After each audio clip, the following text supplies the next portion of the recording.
Good morning guys! Ito yung pair na bagyo ba ngayon sa Liloan papuntang Butuan guys, pair.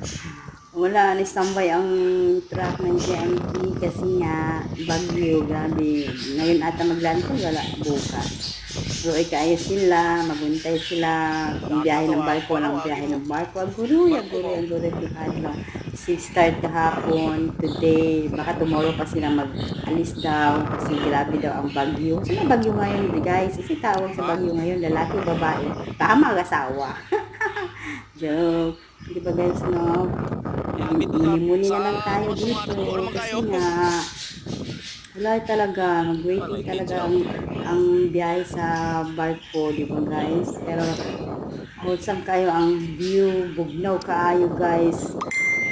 Magmuni-muni na lang po ani guys. Thank you for watching guys.